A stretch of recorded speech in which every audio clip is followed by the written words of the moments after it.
ब्रह्मा गुरु विष्णु गुरुर्देवा महेश्वरा गुरु साक्षात् परम ब्रह्म तस्मै श्री गुरुवे नमः।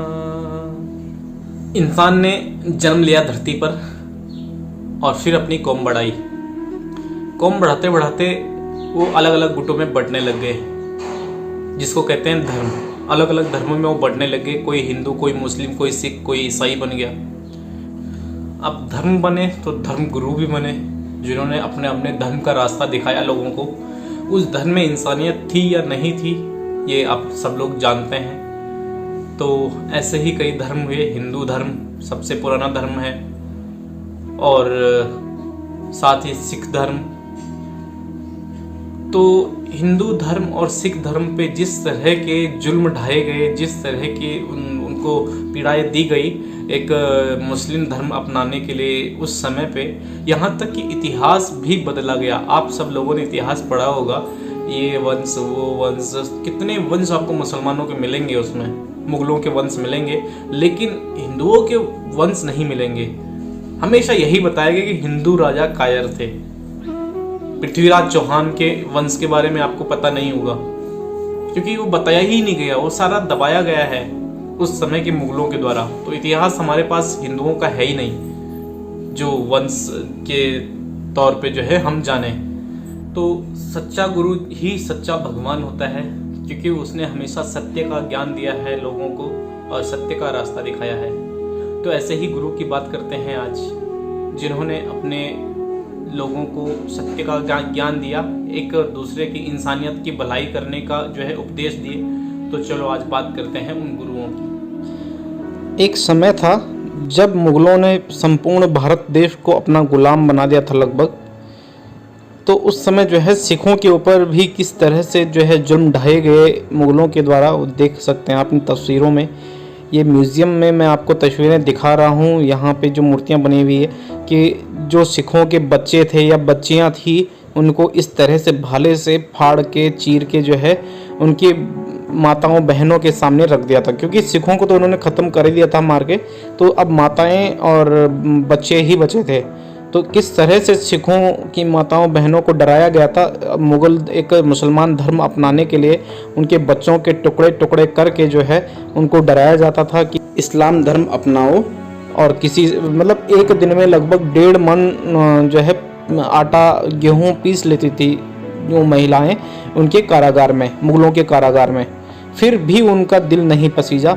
उन्होंने फिर भी अपने सिख धर्म को जो है अपनाए रखा, और आखिरकार जो है इन्होंने सिख धर्म अपनाने वालों को जो है मुगलों ने मौत के घाट उतार दिया था। अलग अलग तरह से किसी को काटा गया, किसी को जलाया गया, किसी को गर्म पानी में उबाला गया। इस तरह से जो है यातनाएं दी थी।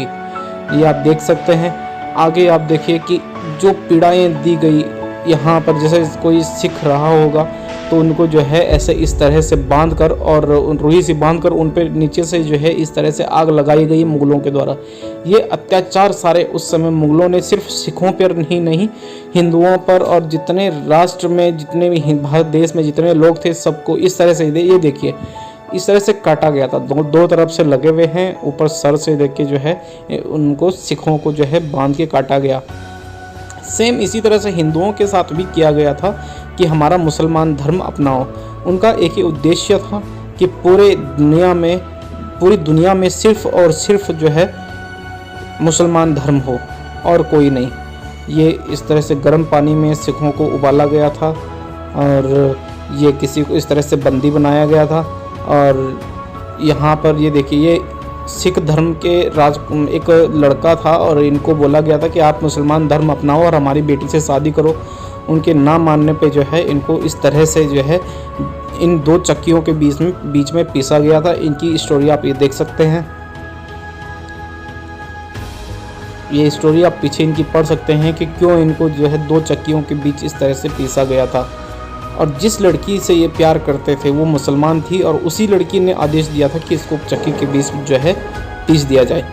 तो इस तरह से उनके दिमाग में क्या भरा रहता है समझ में नहीं आता। लेकिन उन लोगों ने, अब ये देखिए जब उस लड़के के पापा जो थे एक वकील थे, वो उन्होंने विरोध किया था, तो उनको एक आदेश दिया गया था मुग़लों को, अपने उनको पहरेदारों को, कि इनका जो है सर से जो है बाल काटे जाए उस लड़के के पिताजी के। लेकिन उन्होंने जो है अपना सर कटवाना मंजूर समझा, उन्होंने बाल सहित अपने सर को जो है कटवा दिया था, लेकिन अपने बाल नहीं कटवाए थे, क्योंकि वो उसको अपनी इज्जत समझते हैं। इस्लाम धर्म को कबूल न करने पर इस तरह से यातनाएं दी गई कि किसी के हाथ की उंगलियां ही काट दी। धीरे धीरे उनको एक एक अंग उनके काटे जाते थे, कभी उंगली हाथ की, कभी पैर की उंगली, कभी हाथ काटे जाते, कभी पैर काटे जाते थे। इस तरह से उनको यातनाएं दी जाती थी, लेकिन वो भी अपने फैसले पर अडिग रहे और अपना हिंदू धर्म का उन्होंने पालन किया। आप देख लीजिए, इनकी स्टोरी आप पढ़ सकते हैं, मैं जूम करके आपको दिखा रहा हूँ। इसी तरह से जो है सिर्फ सिखों की नहीं, हिंदुओं की भी कहानी है। ऐसा नहीं कि हमारे हिंदू राजा योद्धा नहीं थे, वो भी योद्धा थे, उन्होंने भी अपने सर कटवाए, अपने हाथों से अपने सर काटे हैं, अपना ज़मीर नहीं झुकने दिया कभी। वो तो मुग़लों के द्वारा जो है दबाया गया उस चीज़ को। अभी आप जान सकते हैं कि खिलजी जब भारत आया था, तो उसने जो है मेवाड़ के जो राजा थे, राजा रतन रावल, उनकी रानी पर बुरी नज़रें डालनी शुरू कर दी थी और अत्याचार किए। लेकिन राजा रतन रावल ने जो है अपनी ईमानदारी का परिचय देते हुए कभी भी उससे छल नहीं किया, लेकिन उसने छल से ही राजा रतन रावल को मारा था। ऐसे ही मोहम्मद गौरी ने पृथ्वीराज चौहान के साथ किया। पृथ्वीराज चौहान ने जो है कम से कम 19-20 बार उसको हरा कर जो है उसको माफ़ किया था, लेकिन लास्ट में उसने छल से जो है पृथ्वीराज चौहान को बंदी बनाया। इसी तरह के छल और अत्याचार के बूते पर मुग़लों ने जो है गुरु के जो साहिबजादे थे, उनके जो 4 बच्चे थे, उनमें से 2 बच्चों को जिंदा ही ईंटों की दीवार में चुनवा दिया था, क्योंकि उन्होंने जो है इस्लाम धर्म को कबूल नहीं किया था। इस तरह से अत्याचार उन्होंने उनके परिवार वालों पर भी ढाए, और यही हिंदुओं के साथ भी वो करते रहे। सब कुछ छिन जाने के बाद जब गुरु गोविंद सिंह जी जो है मुग़लों के खिलाफ़ लड़ने के लिए अपनी फ़ौज तैयार कर रहे थे, तो उन्होंने बाबा बंदा सिंह को जो है अपनी फ़ौज में जो है शामिल किया था, और इन्होंने अपनी वीरता का परिचय देते हुए जो 4 साहिबजादों का बदला लिया और उनकी माताजी के शहीद होने का बदला लिया था। मुग़लों के जो वज़ीर थे उस समय, वज़ीर खान को इन्होंने मार गिराया था और शहीद सिखों का बदला लिया था। ऐसे ही हुए थे एक धनैया जी। भाई धनैया जी क्या कर रहे थे कि जब सिखों की और मुग़लों की लड़ाइयाँ चल रही थी, तो जो भी जख्मी सैनिक थे वो सबको जो है पानी पिलाने का काम करते थे। तो उसमें जख्मी सैनिक चाहे वो इस्लामिक हो या फिर सिख हो, वो सबको पानी पिला रहे थे। तो उनके साथ के सिख सैनिक जो है गुस्से में और गुरुजी से उन्होंने शिकायत करी कि जो है ये मुसलमानों को भी पानी पिलाता है, मुसलमान सैनिकों को। तो बाबा जी ने जब सवाल पूछा कि ऐसा क्यों भाई, ऐसा क्यों करता है, तो उसने बताया कि मेरे को सभी में जो है गुरु दिखाई देते हैं, और गुरु ने फिर इससे खुश होकर जो है उनको सम्मानित किया था।